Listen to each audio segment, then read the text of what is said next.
That's it. Then you're live. So the Perfect. red light.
Dean, we good? Yep. All right, well, good morning, everyone. I will officially convene the Executive Legislative Nominations Committee's public hearing for Tuesday, April 1st, 2025 to order. We just have one item on the agenda. This is a House Joint Resolution for review. This is the nomination of Sebastian Lombardi of Simsbury to be a member of the Connecticut Airport Authority Board of Directors. Good morning, sir.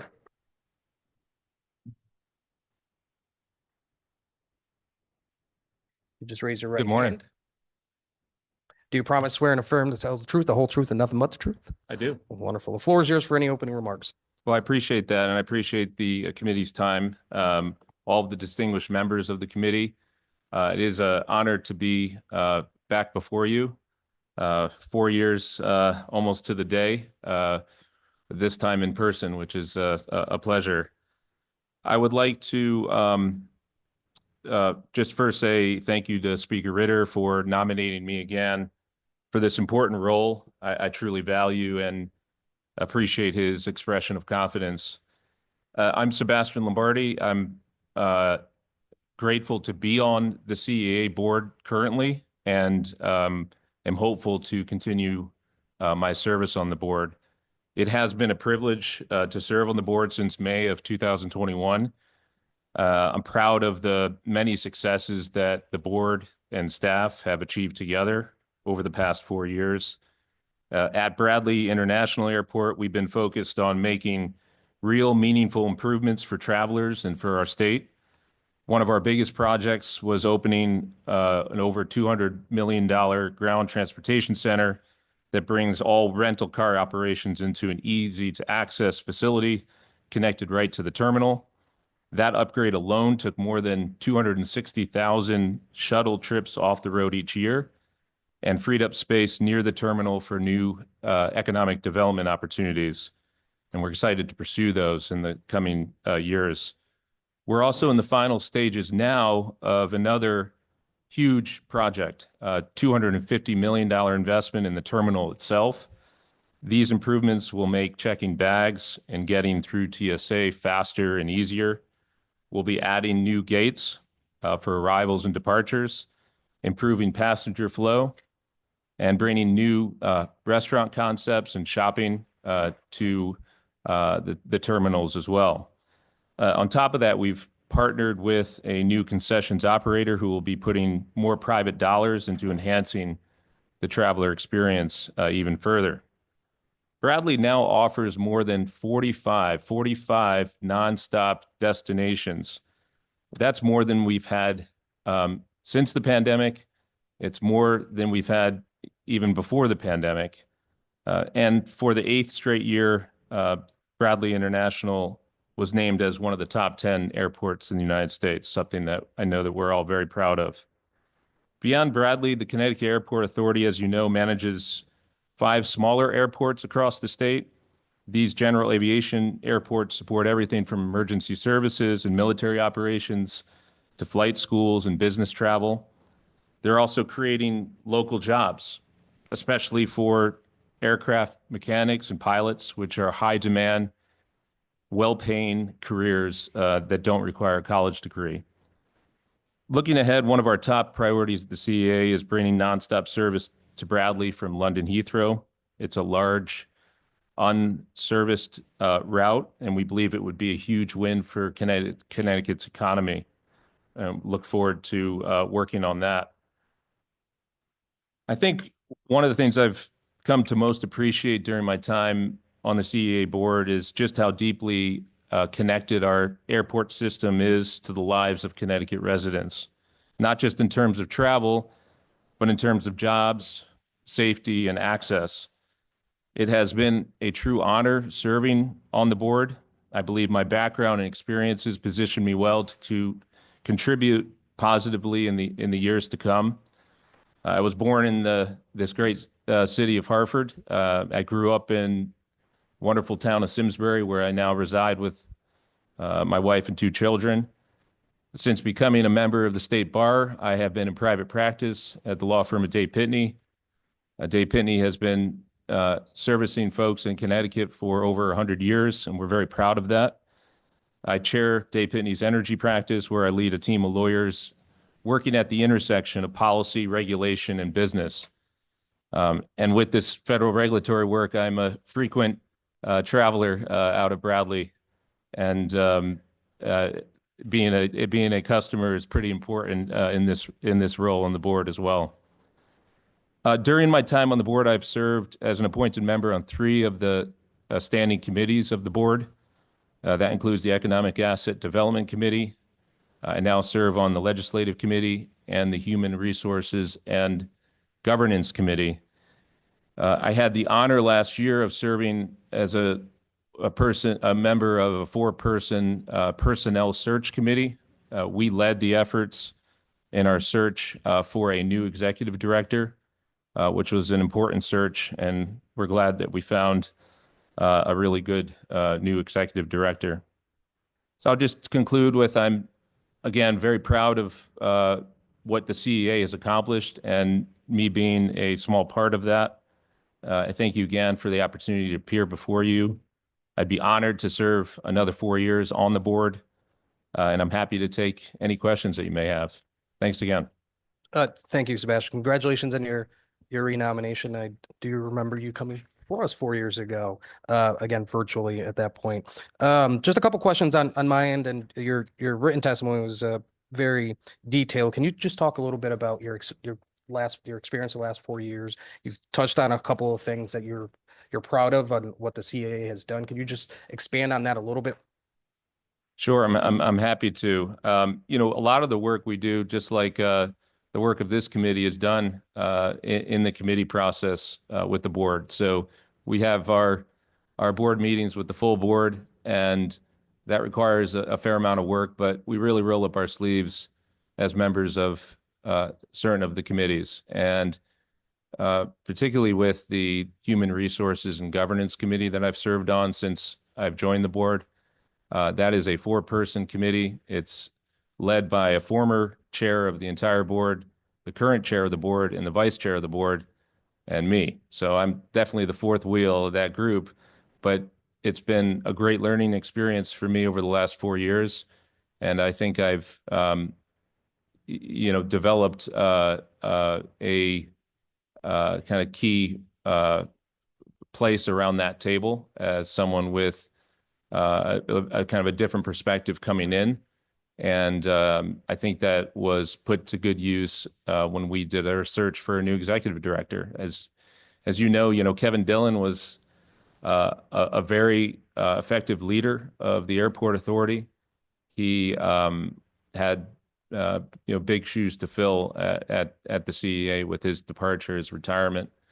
And we did a nationwide search. We spent a lot of hours vetting candidates, and we had the opportunity to vet some very, very good candidates. And we were very happy to kind of affirm, the selection of someone who's been working, with the airport here in Connecticut for the last decade and more, and has really been the right-hand man of Kevin all throughout. And so we're delighted that he's our new executive director, but I'm also proud of the work that the group did in doing this very expansive, robust search to make sure we got the right person.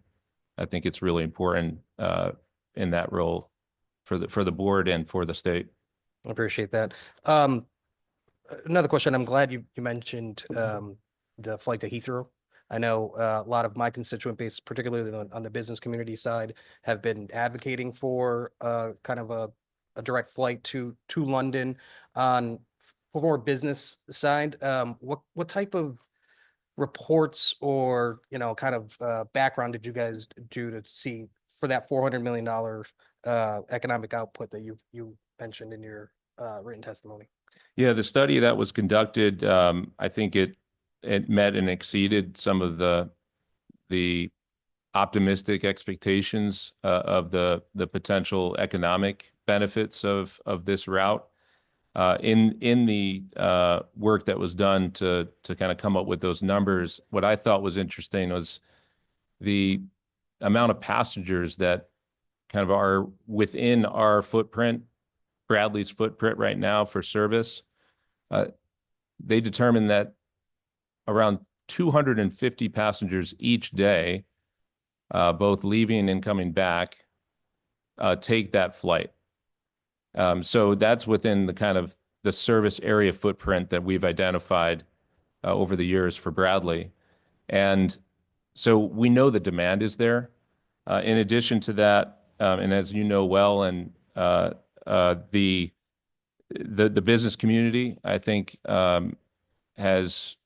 there's real potential there, not only in the 250 travelers, but the businesses that we have here in Connecticut. As you may know, the UK represents Connecticut's fourth largest export destination. The UK is the top source of foreign employment in Connecticut. Through the very good work of the Metro Hartford Alliance, we've helped to attract over 10 UK businesses to the greater Hartford area. So the business case, I think, is a really strong one and a clear one. In addition to that business case, we have benefited as a state from having Aer Lingus over the last little while, as not just a destination to Ireland, but to really serve as a connection to other international destinations. And I think Heathrow would support that kind of traveler as well, and would be great for both pleasure and business. Thank you for that.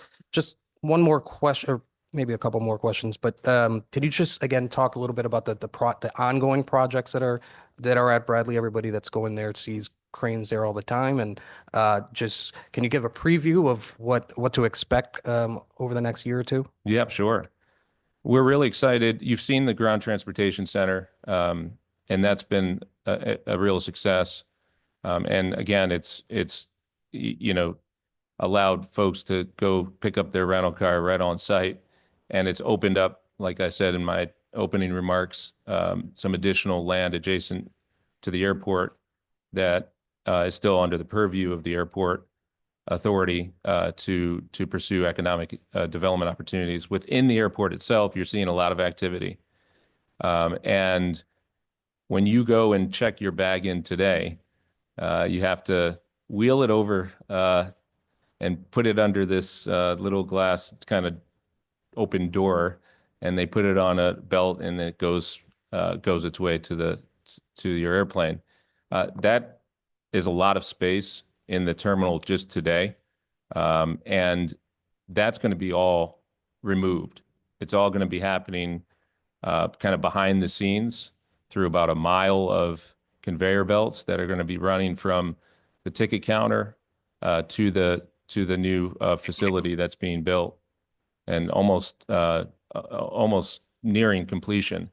So that's going to free up a lot of terminal space. That it's going to make it easier for the check-in process to move the bags around.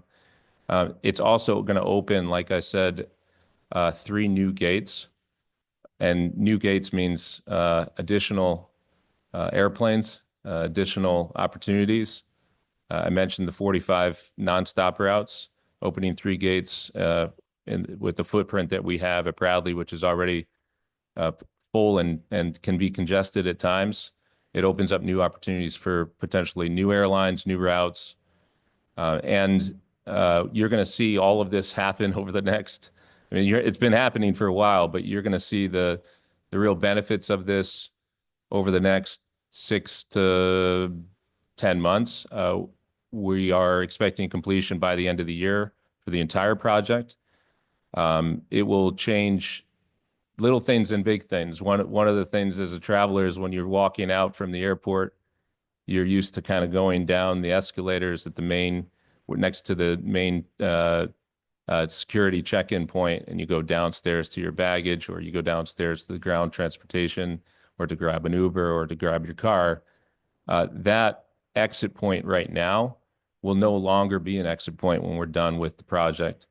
That will actually be filled in and be turned into additional security checkpoint to expand the footprint for the security checkpoint to allow for a quicker, way through the security process, which is going to create, I think, a better flow for the passengers, less waiting in lines.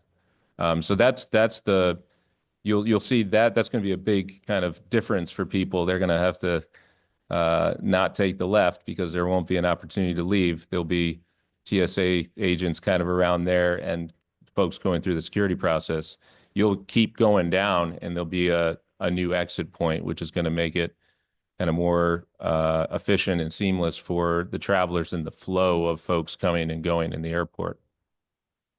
That's great. And just one last question, just going back to the direct flight to London. I Yes. believe there was a request, I don't know if it was CAA or somebody from a request to the governor's office, at least on his budget, to add some type of funding, whether for a backstop or whatever it is, very similar to what the state did with Aer Lingus. I don't believe it was in his proposed budget. Are there still continuing conversations to add that backstop for CAA to better attract an airline to do something like this?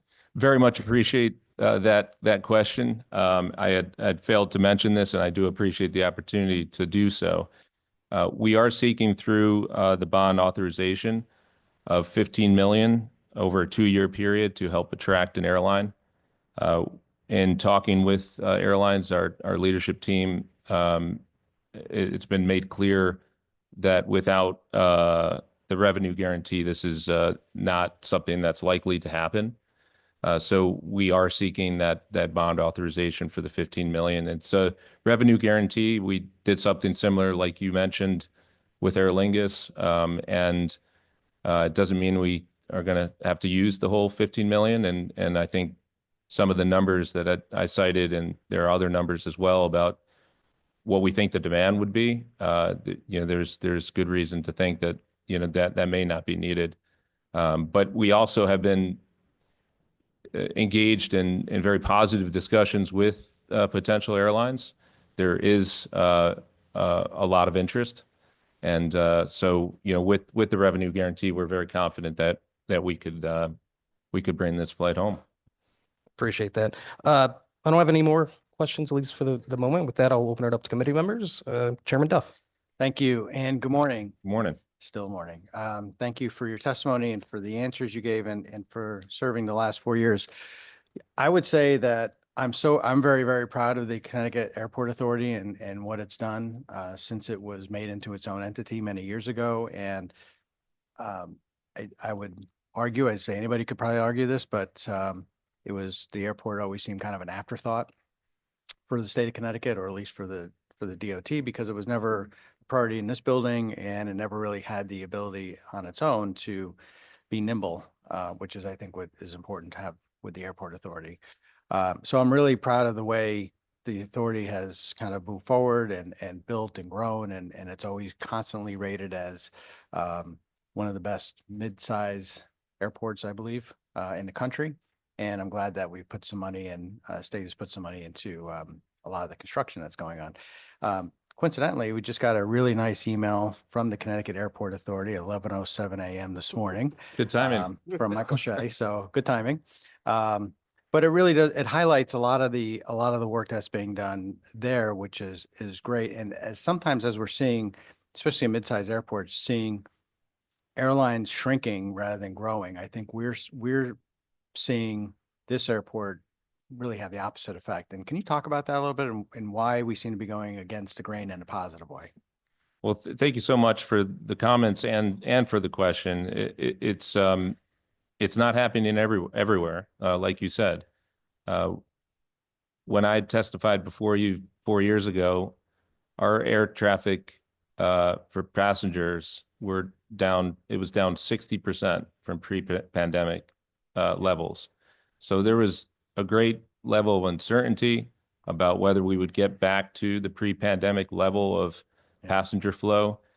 And with that, the actual airport having the routes and it being an attractive place for our passengers to go and travel out of. It's been a real success since then. In 4 years, we've come back to levels, the passenger level for before the pandemic. We're almost right at that level again. And that was just before the pandemic. That was the most passengers that were ever flying out of Bradley in the history of Bradley. So we're right back to almost that high point. And the ability to be able to attract new airlines has been a real success at Bradley. We've brought in Breeze, Avelo. We have other airlines that have been with Bradley for a long time, and they've added routes.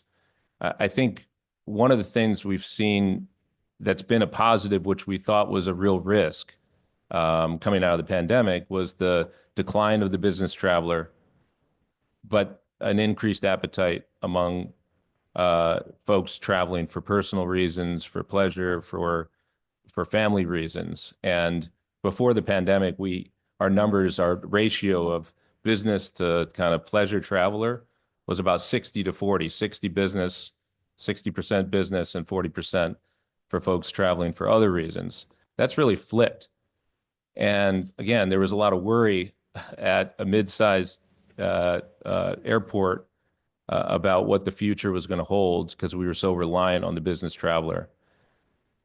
We have really been able to take advantage. I say we, but the leadership team, this is Kevin Dillon, Mike Shea, Alex Peterson, the whole board that was there before me has worked really hard to try to bring in those types of routes and airlines that would support the new traveler. I think that is more frequently coming to Bradley to travel. And so you're seeing destinations like Charleston and Nashville and Tampa and Richmond and some places that we've never, ever had an opportunity to fly directly to. Yeah. And that's not just for business travelers. It's for other reasons. And it's been nice to be able to see that those routes have not only been supported, but it's been a real benefit to the traveler.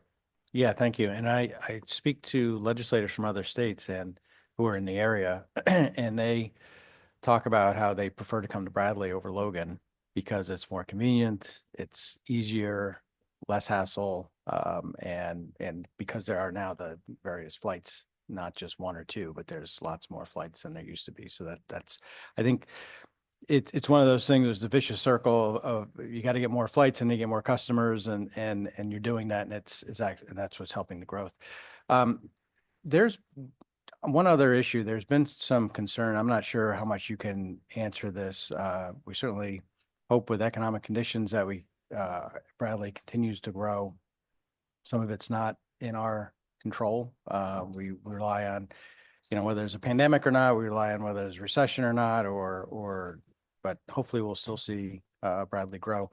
But can you just talk a little bit about there are folks these days who have seen various news reports on safety of flying and what's happening. Can you talk a little bit about, from your standpoint? I know it's a little different from where you are to on a board, just kind of managing an airport, but most people don't put those connections together. Do you have any thoughts on just allaying people's fears, or any thoughts on what you're seeing on the campus? Yeah, appreciate the question. And it's it's a difficult time for some travelers as they are maybe more wary than they used to be about getting on a plane, given some of the recent events. I'm a frequent traveler to DC, and so that one hits home to me as well. I think in Connecticut, we as an airport authority, we don't own and operate the TSA, of course. We don't own and operate, what happens in the air traffic control tower. But I think the things that folks have seen are less likely to happen here in Connecticut. Bradley's footprint in airport and your safety record is a very, very strong one. And the kind of the airspace above Bradley is very different than the airspace, as an example, down in DC, which is so congested and still, I think, has some close calls. Just this last week, they had somewhat of a close call as well, with military craft that is coming in and out of that airspace, and just how congested the space is. I can just say at Bradley, we don't have that issue at all. It is, and it's not an issue that we're envisioning could happen anytime in the near future, even with, the additional routes and airlines that we brought into to Bradley. Right. Okay. With respect to, the other issues of potentially less TSA employees or potentially less air traffic controllers, we haven't seen any negative impact on the ground here at Bradley. So we're not aware of anything that's going to affect, the current state of things with respect to security and air traffic controlling of the airport. Right. Thank you. I appreciate that very much. Obviously, we want because the safety of the air impacts you all, right? And the authority as any airport. And we've had a great track record for many years. We want it to continue that way, obviously. And we know everybody's working hard to maintain, safe experience for folks. And, as the old saying goes, it's more dangerous to drive through the airport than it is to fly to your destination. So we just want to make sure we keep it that way. So thank you again. I really appreciate the work of the authority and the growth of Bradley. I wish I were a little closer to Bradley myself, being in Southwest Connecticut. But I know you're doing good work up there, and that the growth is excellent. And I look forward to supporting you. Thank you. I appreciate that very much, Mr. Chairman. Can I just add just one thing about safety and I guess the comfort of the passenger? This is not directly on point, but it made me think of some of the other things that the airport has worked on over the years, and which we're proud of, that doesn't get highlighted in the papers or in the press in the same way that these big projects get highlighted.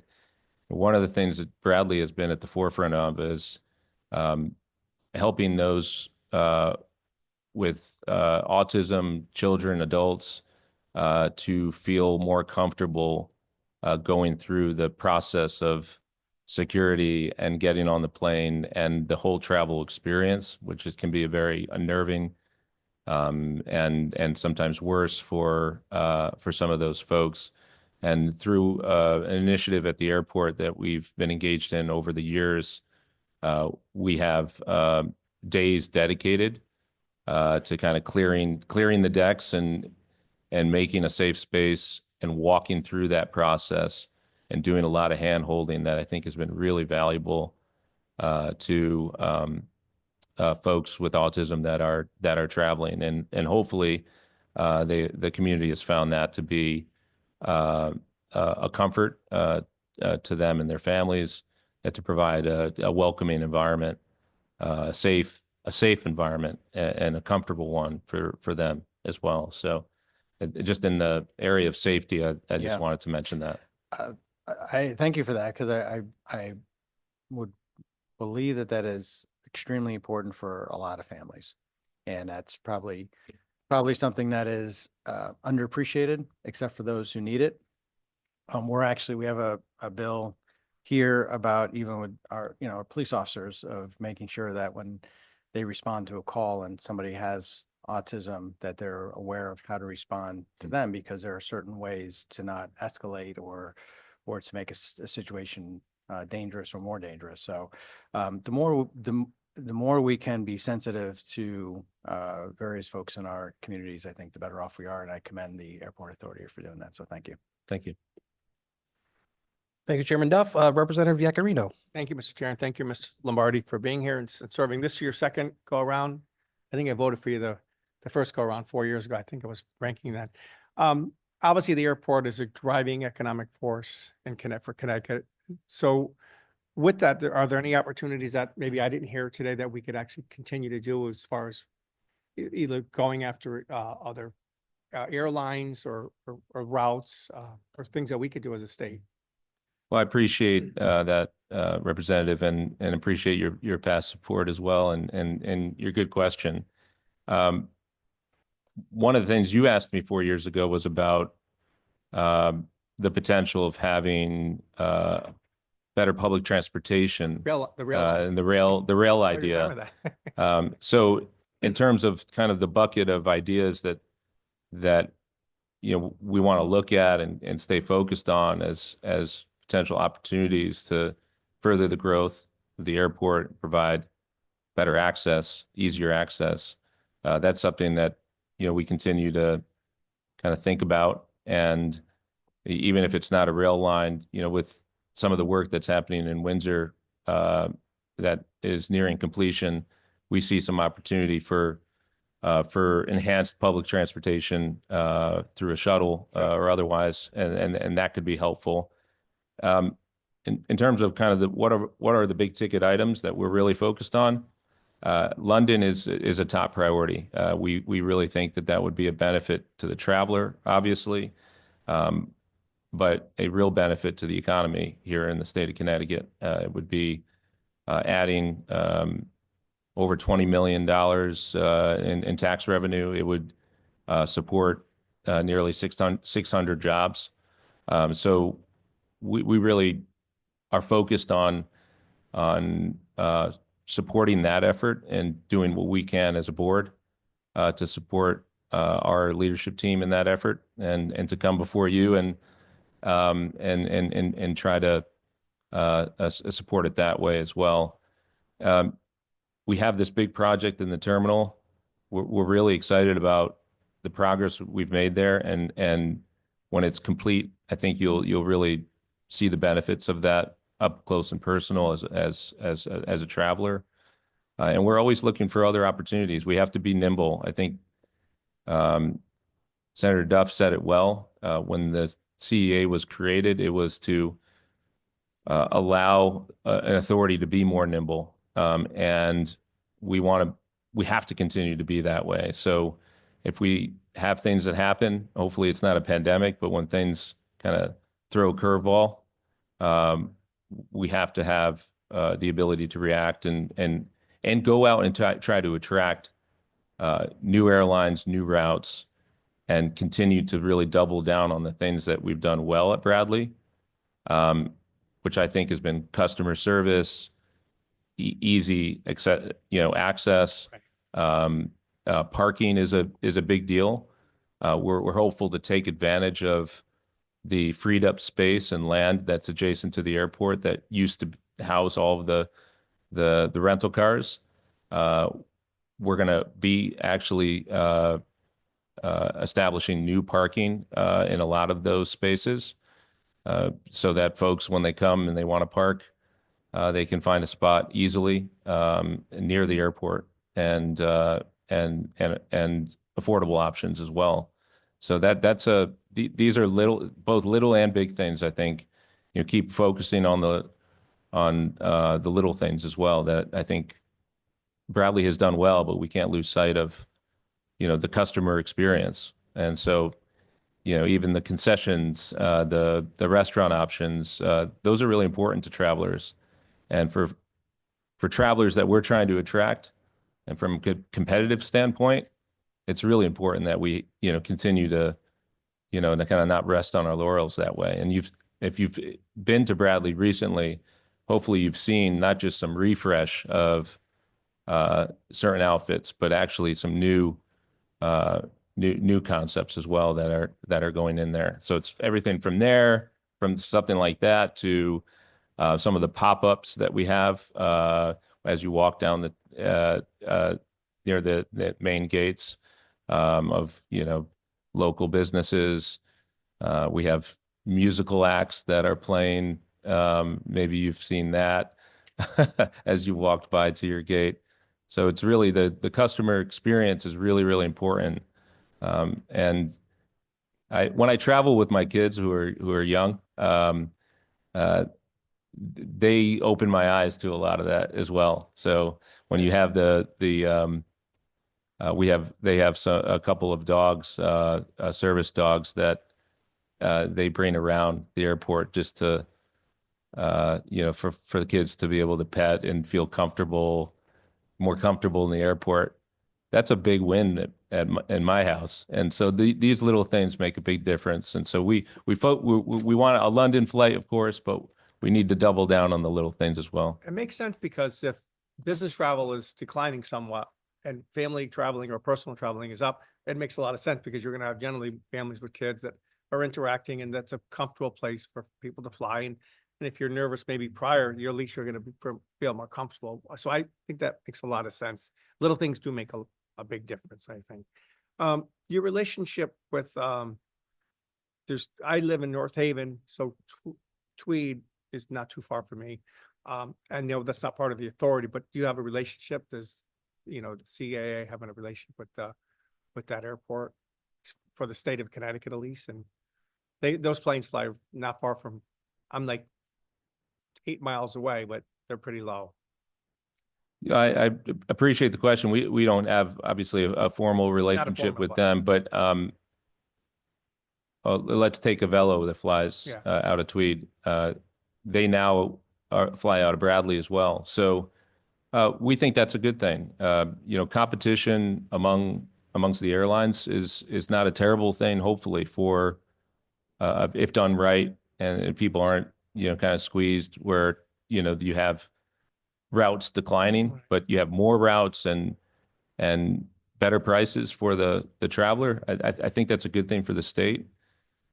So there are challenges that exist with airports that are servicing the customers in kind of the same place. So that does create some competition among the airports, but I think the focus of the CEA has been on doing what we can do within our footprint to, again, make sure that the customer experience is promote people coming back and doing the things that we need to with outreach and whatnot with our airline partners to make sure that they feel like this is not only home today, but could be a place of growth. Breeze Airways is now also, I think, going to be flying out of Tweed. They've established a real footprint at Bradley, as many of you know, and they support a lot of good jobs up at Bradley, and they've only added to their routes. So we see the competition as probably a good thing for the traveler at the end of the day, but there are some challenges. Right. I appreciate that. So how often do you meet? How often does the board, do you meet? I didn't think you mentioned it earlier. So the board meets, I would, almost bi-monthly, would be, bi-monthly or on a quarterly basis, the full board meets, and then we meet, we have special meetings when need be, to act on certain things that come up. And that's certainly happened over the last 4 years as we've come out of the pandemic, and we've had lots of actually opportunities. So those are always exciting to have a special meeting where you get to vet and support something that is a real opportunity and helping to, support the economy. In addition to the full board meetings, we, like I said earlier, have committees, and we have committee meetings that are part of the kind of regular annual schedule of the board. So this past year, when I served on the Personnel Search Committee, which again led the efforts to identify some candidates for our new executive director, there were a couple of months where we had multiple full days of meetings where we were vetting finalists for that position, and I was part of that effort. So a lot of work. Do you do remote, or because it's not a paid position? It is not a paid No, so position, you, no. And, we are Most able of- to participate remotely for the committee and board meetings. We are able to do that. I Yeah. take advantage of that when need to travel for business. I prefer to be in person when I can. When we were conducting some of the interviews for the finalists for the executive director role, those were all done in person. Those were fuller days, but yeah, it sometimes a bit of a balancing act when you have a full-time job, but it's I really do feel grateful to have the opportunity to do this service. It is service. Yeah, we appreciate it because you're volunteering your time. One last question, Mr. Chair. So you've done a good job, I think, the board. Do you have challenges that you grapple with as far as a committee? Like, what could we do? What could the board do? And I have two questions. I'm sorry. Let's scrap that for a second. Hartel Air Base. I flew out of there at a Black Hawk helicopter a number of years ago. You're not too far from there, right? Hartel. Yes. The Air National Guard. Yeah. I've flown out of there in a Black Hawk. Do you have a relationship with them? Like, you have to, I would think. Yeah, I mean, we definitely, Yeah. are in close kind of coordination with them. We're really proud of the fact that they are situated right on the same footprint, and we think that's a really valuable partnership. The work they do obviously is something we all support, and if we can be a little part of that, we're happy to be able to support them. Thank you. And then just so the biggest challenge, do you have any challenge that you haven't addressed today for the airport? Because I think you've done a good job, I think. So that you haven't mentioned or said, or something that we need to know. Appreciate the question. I think some of the challenges are just out of our hands type of challenges. Economic downturn affects appetite for traveling. That affects the amount of passengers that are coming in and out of Bradley. That affects whether an airline wants to double down or take a chance on a new route or continue on a route that might be struggling in the moment because of that downturn. So I think it's kind of at a higher level out not something we can control, but it is something that we have to stay focused on. And I mentioned the board's ability to be nimble. The new executive director and the team is extremely talented. They're extremely strategic, and they're looking for opportunities around every corner to try to position the airport for strength, not now, but for the future. And so, anything from taking advantage of some of the land adjacent to the airport to be able to do creative things with that land from an economic development standpoint, I think is something we have to stay focused on. There was a time during the pandemic where, again, we were down passengers, we were down 60 to 70% from pre-pandemic, but a lot of folks were ordering packages to their home more than ever probably during that time.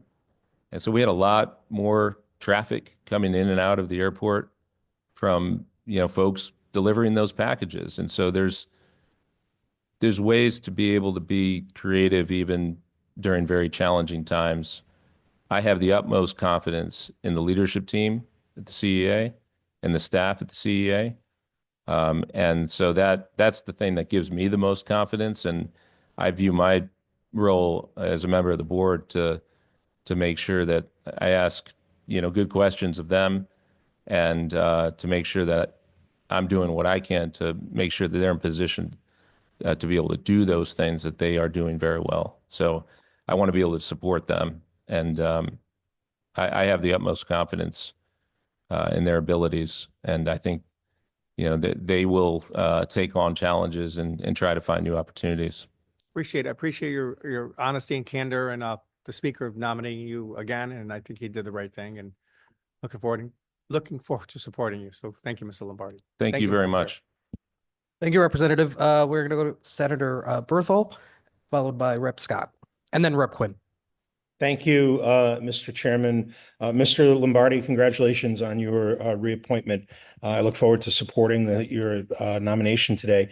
I won't repeat a lot of what has already been said. I will share with you that I am, when I'm not tied up with my work at the legislature, I'm a frequent traveler for business and pleasure through Bradley, and the improvements that have taken place at that airport over the last 5 years are nothing short of remarkable. It's actually a very pleasant place if you can consider airports pleasant. I will share very personally that a couple of weeks ago, I had to travel out of Westchester County Airport, and it was a horrific experience compared to anything I've experienced at Bradley in the last few years. I look forward to seeing the completion of the improvements there that you've already spoken to, the new traffic flow designed for pedestrians leaving the airport. What I did want to ask you about is this, though. You've spoken a lot about expansion at Bradley, and I'm wondering what can be done with some of the legacy carriers. It's great to see Avelo and Breeze there, but when I look at airlines like American and even Southwest, and we don't see a whole lot of new routes that get added. And I know you just spoke when Representative Iaccarino was speaking to you. You talked about the challenge for routes, but what can the board do, and what can the authority do to entice some of those legacy carriers like American and United, and I guess less so Southwest is not really a legacy carrier, to add new routes? You look at what American provides; it's the same places that they've gone to for the last 5 years with really no change. I'm just wondering what the board can do to have a big airline, the biggest airline in the world, grow its presence at Bradley International Airport. Well, thank you, Senator Berthel, and thank you for the kind words based on your kind of recent experiences as a business traveler. And sorry to hear about your unfortunate experience at another airport. You ask a really good question. We're excited about the newer airlines and routes that we've brought to Bradley for the traveler. But I think you're absolutely right that we need to continue to remain focused and maybe refocus on some of those legacy airlines that have been servicing Bradley for some time. I just last week flew to Dulles. I flew United, and it was a very positive experience. But there's not a lot of United routes that are coming and going from Bradley. So I think that's something that I will certainly bring back to the board for further discussion, and with the leadership team as well, to just see what can be done with those airlines that I think have obviously a long history at Bradley, but have a lot of different routes and I think opportunities for the traveler. I will note that I don't know if you would put JetBlue in this category, but I think I would, in terms of one of the more legacy airlines that have been servicing Bradley for some time now. They have increased routes. They have recently committed to, and I forget the percentage off the top of my head, but I think it was a 30 to 40% increase in what they would provide in terms of service at Bradley. We are going to be having a direct flight to JFK from Bradley, which I think opens a lot of other doors for the traveler, both business and for pleasure. So that's going to be, I think, very well received. That's something in my history with the board, we've never had that route. So I think there are other opportunities out there, and I appreciate the question, and it's something that I will certainly be bringing back to the board for further discussion. Thank you. I appreciate your answer. And, I look at it, not to belabor the topic, but I look at the biggest airlines that serve the airport, if I understand it correctly, it's, American, Southwest, JetBlue, and the investments that they make in having a presence in the airport. I guess it would just be nice. And thank you for sharing the information about JetBlue and expansion. It would be nice to see them continue to invest and make Bradley even more competitive with the Boston and New York airports. And I will tell you, I recall many years ago a flight that flew out of Tweed that went to JFK. The flight was all of maybe like 20 minutes, but it absolutely connected you and kept you off of the interstate, off of I-95, and having to get down to the airport. The only other question I'd like to ask, Mr. Chairman, through you is, with the great success at Bradley, I think we're all very proud of that. And those of us that frequent the airport understand how important and wonderful it is that Bradley has become one of these top 10 rated airports in the country. We also have, under the authority of the CAA, some great general aviation airports, and I happen to have the largest GA wholly within my Senate district with the Waterbury Oxford Airport. We've seen some improvements there. We've seen the runway expansion take place. We've seen the addition, I think, of about 250,000 square feet of new hangar space. I may have that number wrong, and correct me if I'm wrong, but what do you see as the biggest, in the forthcoming, let's say in your next term on the board, what do you see as the biggest opportunities and challenges for our GA airports going forward? I know we have the issue with the change in the taxation of aviation fuel that we're going to have to deal with, but what are some of the biggest opportunities or changes for the GAs? Well, thank you very much for that question, and for your comment about the success at Waterbury Oxford. That has been a great story of late. I think there's been an additional $40 million private investment that's going to be going into that airport. And these general aviation airports are very important for the state as a whole, certainly for the communities that they serve. I mentioned that it's a great kind of training ground for a lot of folks that are flying, for a lot of aircraft mechanics. It's also been very positive for certain business travelers. It's great for safety. I mean, you take these airports out of the equation, and you reduce optionality when it comes to the safety issue that Senator Duff talked a little bit about earlier. And having those kind of off ramps for airplanes to be able to fly into is a very positive thing for safety purposes. You mentioned, Senator, the challenges that are facing the general aviation airports.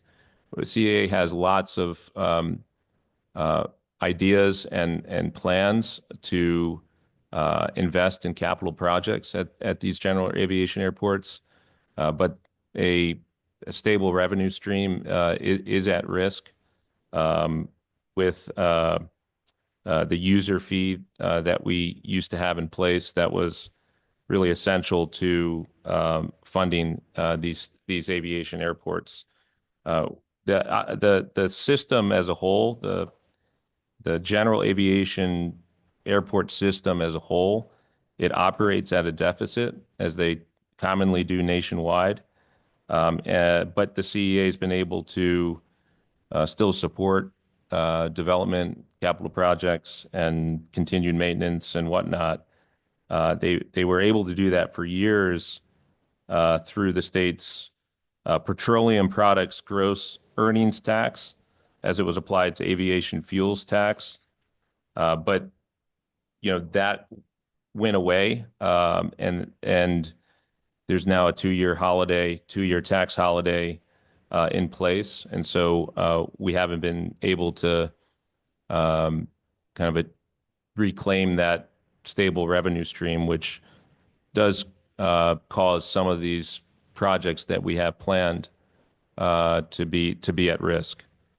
So kind of get back to where we need to be to be able to support these capital projects at the GA airports.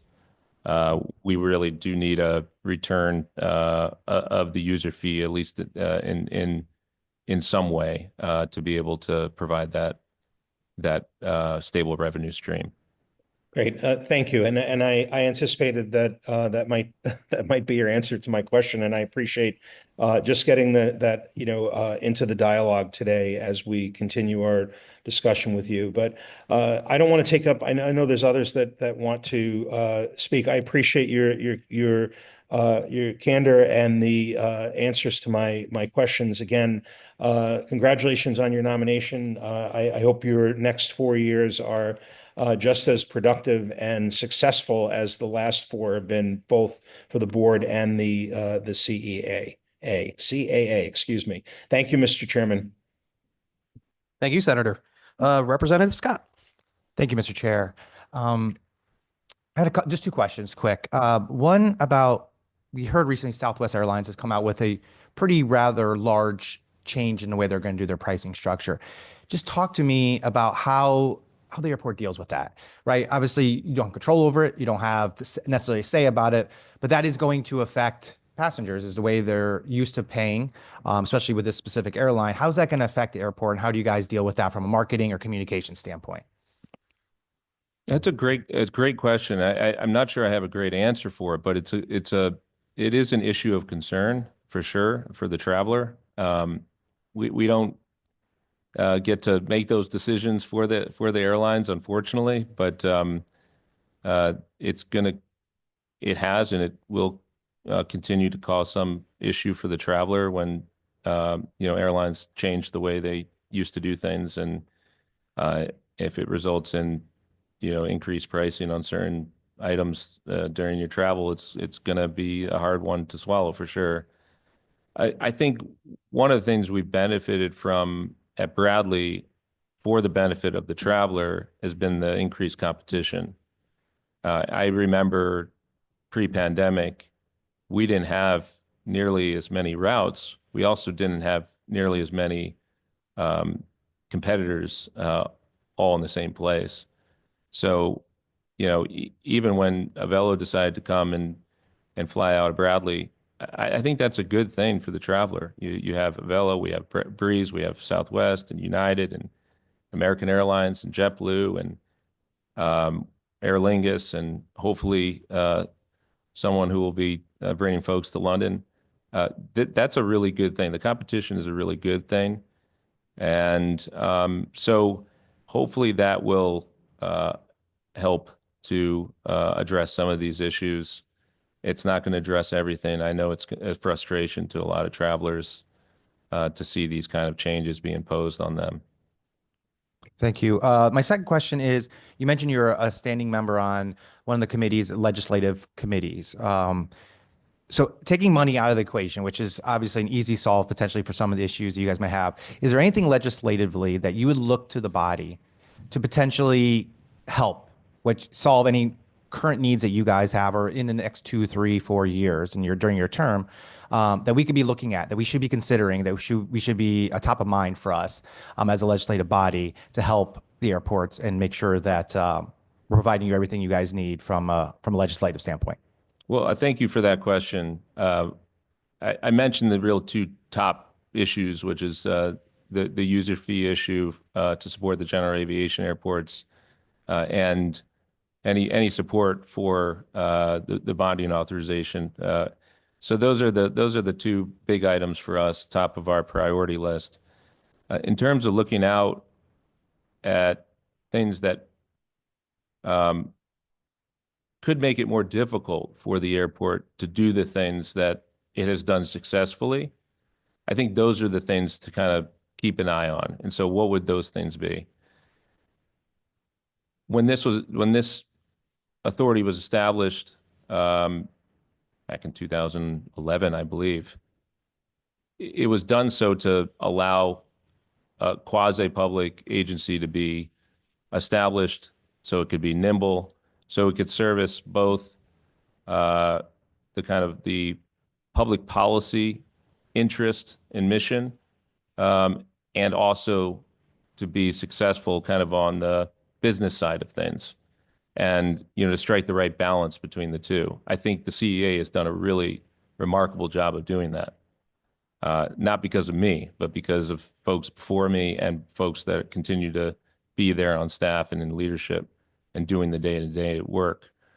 So they've taken it seriously, and they've, I think, struck the right balance of what a quasi-public agency should be, in both service to the constituents and to ensure that we are competitive to be able to bring in, the now 45 nonstop routes, and to achieve the success for the traveler that the CEA has achieved. So if I provide any message, I guess it's, don't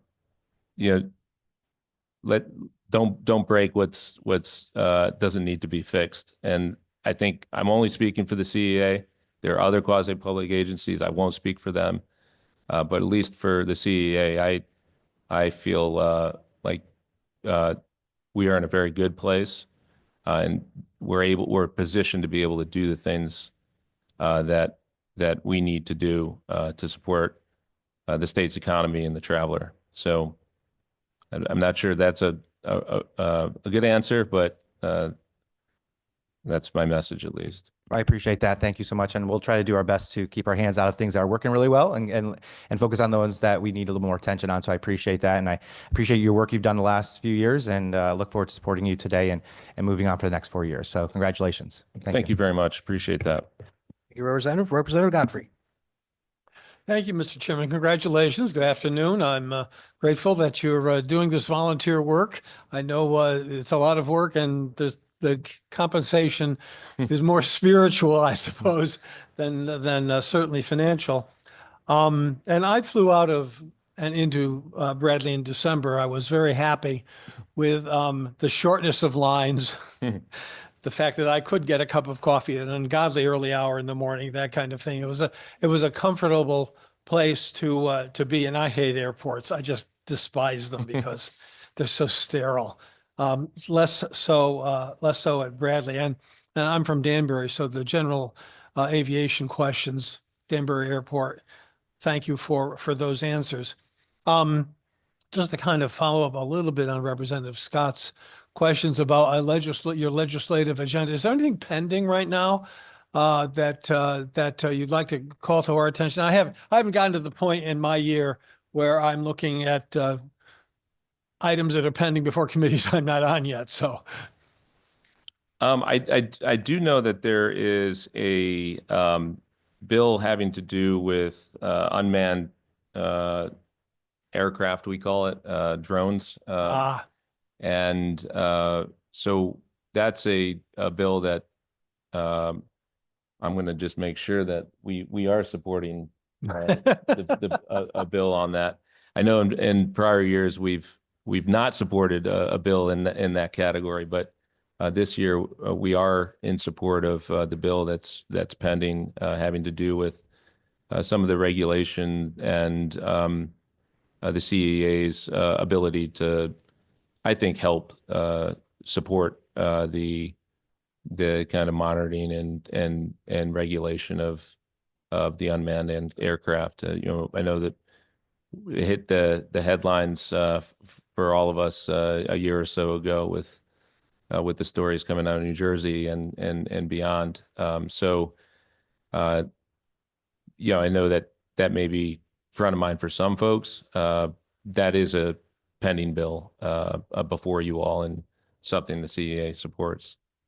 I'll be taking a look at that. And Danbury Airport, I've met with the administration down there, and they've had a problem with hobbyists mostly using drones interfering with flights in and out. So anything we can do to make it a little bit safer for the hobbyist and business airplane. My dad was a hobbyist, flew a little Cessna back in the 20th century. I've been concerned nationally about the attacks on air traffic controllers and on TSA agents that are more than disturbing.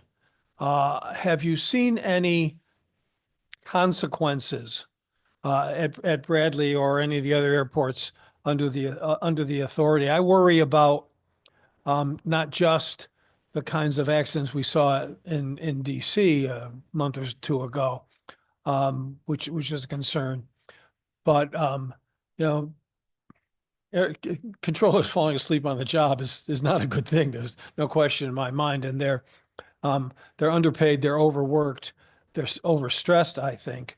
And similarly, the TSA agents are no longer merely dealing with safety, but are getting pressured, both in doing away with their unions, which I think is just ridiculous, but or being used to foster partisan ideological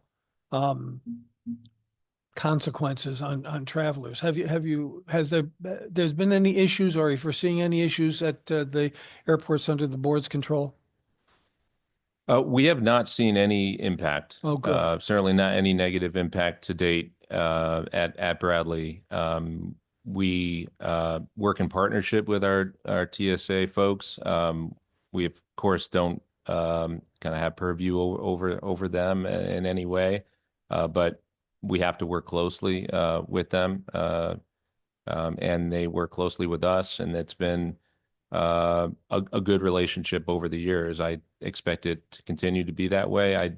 I do appreciate the risk of there not being the number of folks there that we're seeing today.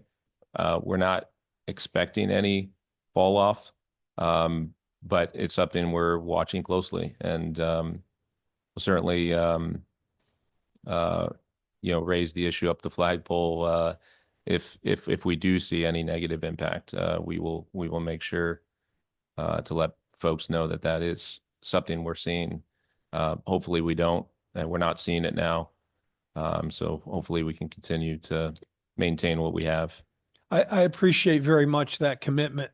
It's a situation that needs to be closely monitored, both to protect the safety and the comfort of passengers and freight, for that matter. And one of the many things that keeps me awake at night is all these very bad situations coming out of the federal government. Congratulations again. Look forward to supporting you, and thanks for your service. Well, thank you very much. If you don't mind me just adding, you asked about the pending bills, and one other one just popped in my head that I think is in play as well.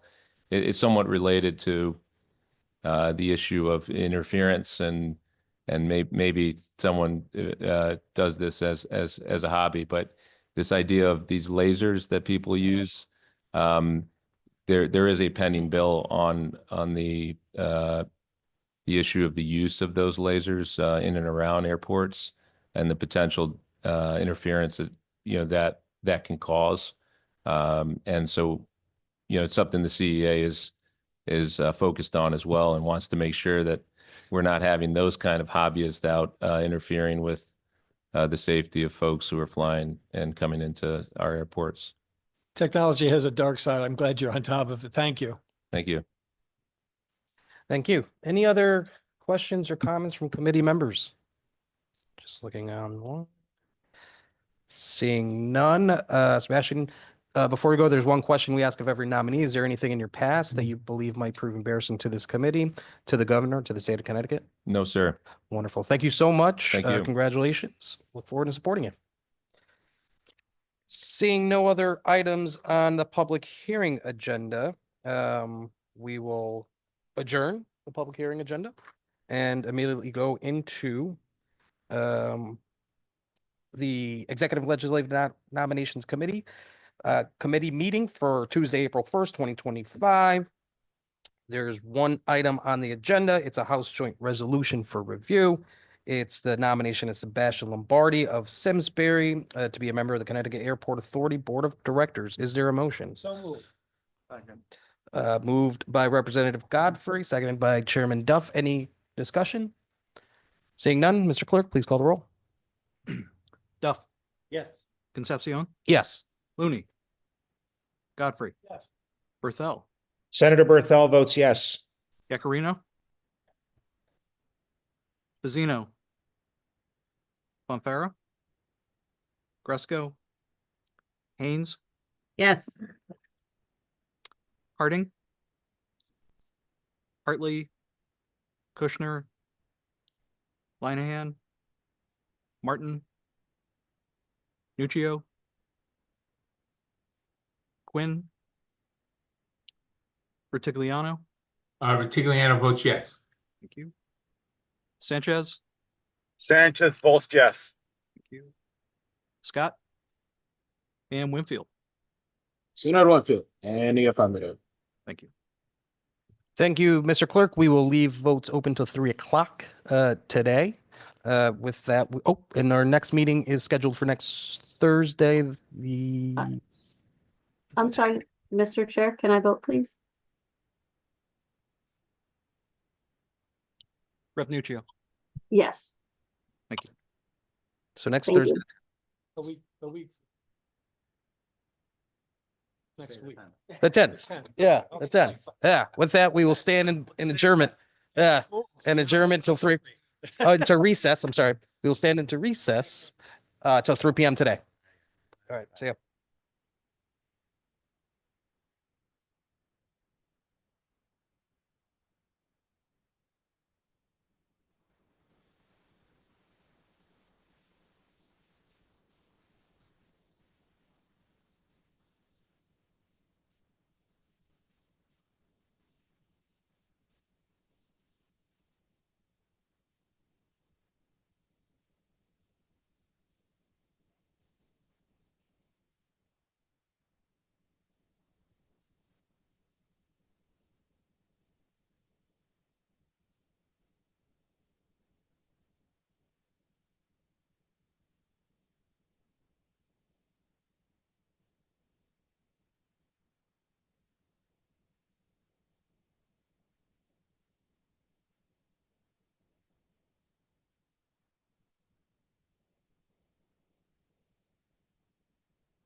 Hey, Representative Gresco, how are you? Nice to see you.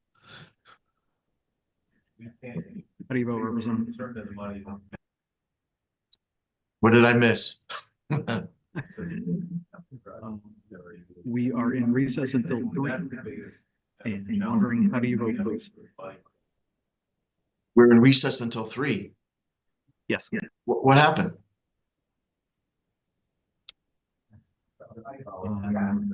Chair directed me to call the roll. And votes are open until 3. Oh. Okay. I thought you I was under the impression that there was a lot of testimony and then we wanted to break for lunch and come back at 3, but, can you give me a brief, what happened during the public hearing? Are you allowed to do that? Sure, I can follow up with you offline. Okay, I'm ready to vote. Okay, how do you vote, sir? I'm a yes. Aye. Thank you very much. Thank you. I know you're juggling. Appreciate it, Dean.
Hey, Senator, how are you?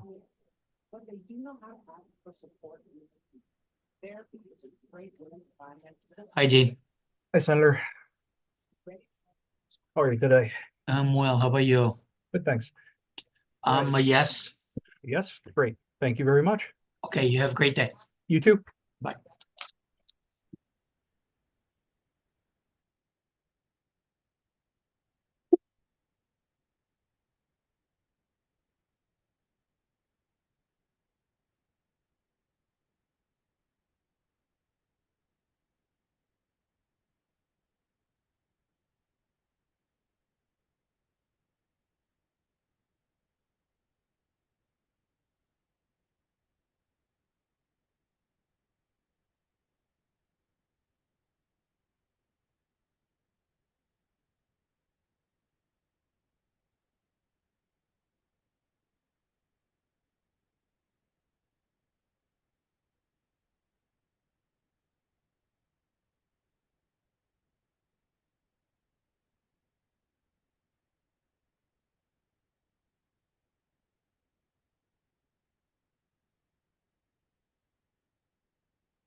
Hello, how are you?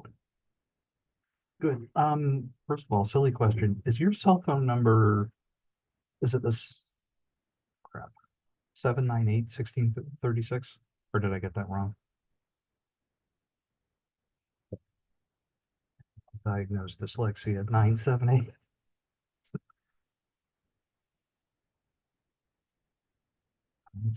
New phone, so I couldn't decide which Trisha Decca to select. So it's 978-1636. That explains it. Great, thank you. Is Marty here today, or will he be zooming in? Okay. No worries.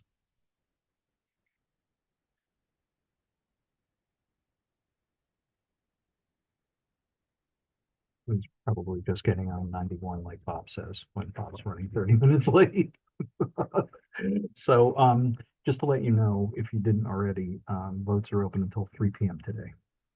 But if he rolls in, I'm happy to run upstairs and get his vote. Great. Thank you.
Can you let John know that votes are open until 3 p.m.? Comma, please, question mark.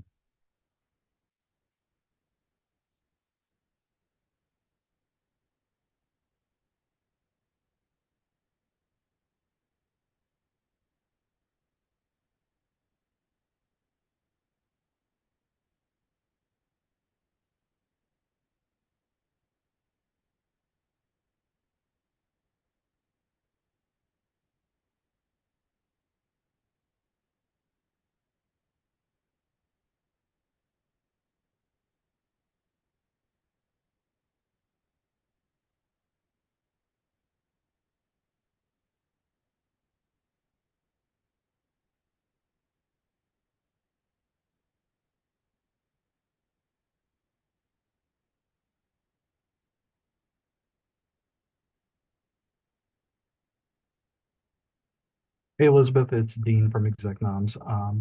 Just need Senator Harding's vote, and votes are open until 3 p.m. today. Thank you.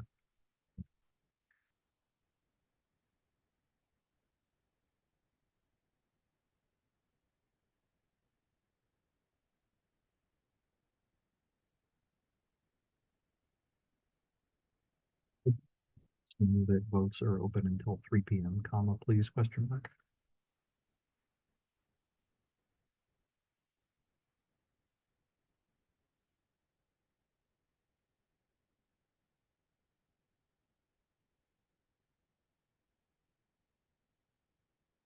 Okay, 16th through 17th, that should be fine, and the 28th, 29th.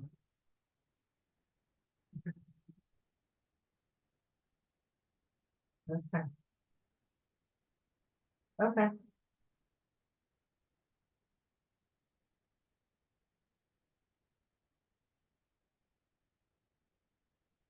Okay. Yeah, that's fine.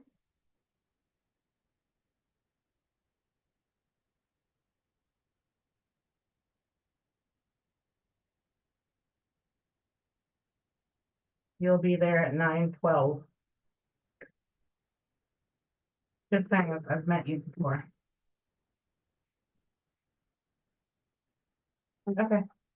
Yep. Hey, how are you, sir? All right. Good. Would you let Rep. Fazzino know that votes in Exec Noms are open until 3 p.m., please? Thank you. All right, take care.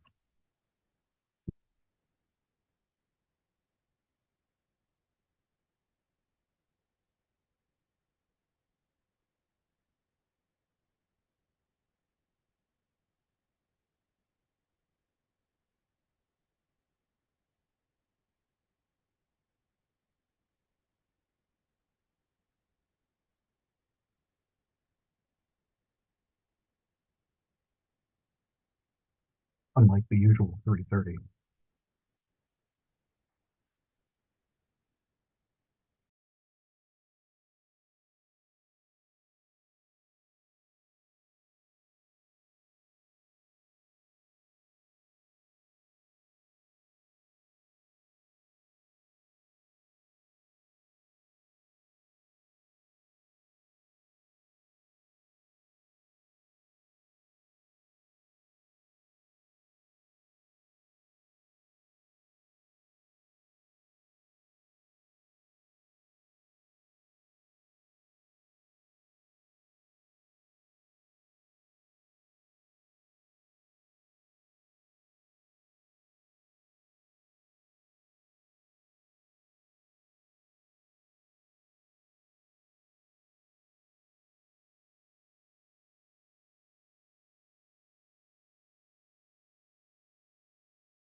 Oh, I'm neutral, very neutral. Dean, are you there? No, I had to come and see which pin he had on. He's my buddy too, but he knows that when he comes to the building, he's gotta wear. Yeah, Dean, Representative Quinn votes yes. Great. Thank you very much. Thank you. Good thing. Take care.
Hey, Representative, how are you?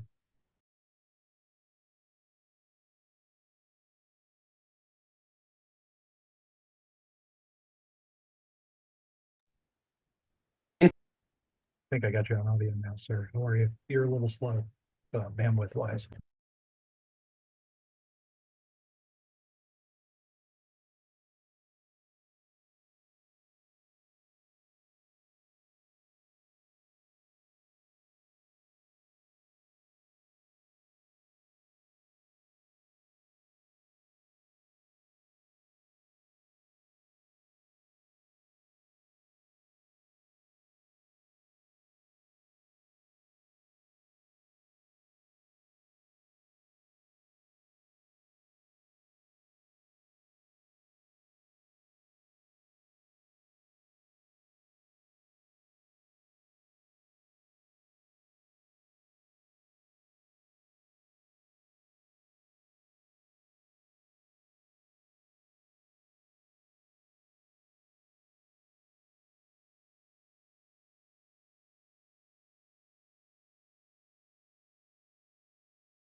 Hey, Representative, I think I see you now. Hi, Dean. How are you? Representative, how are you? I'm doing well. Good. One item on the agenda today, the nomination confirming the nomination of Sebastian Lombardi of Simsbury to be a member of the Connecticut Airport Authority Board of Directors. Yes. Great. Thank you very much. Thank you, Dean. Good to see you. You too. Bye.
Hey, Senator, how are you? Hey, good afternoon, Dean. How are you? I am well. How are you? Good, thank you. How Good. many, how many do we have, sir? Just the one today. It's one confirming the nomination of Sebastian Lombardi to be a member of the Connecticut Airport Authority Board of Directors. Yep, okay. So in the affirmative. Great. Thank you very much. Thank you. Good thing. Take care. Bye. You too. Bye, Dean. Bye.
Hey, Senator. Hi. Are you ready for me to vote? Yes, I am. It's the nomination of Sebastian Lombardi to be a member of the Connecticut Airport Authority Board of Directors. Senator Kushner votes yes. Great. Thank you very much. Thank you. Sure thing. Take care.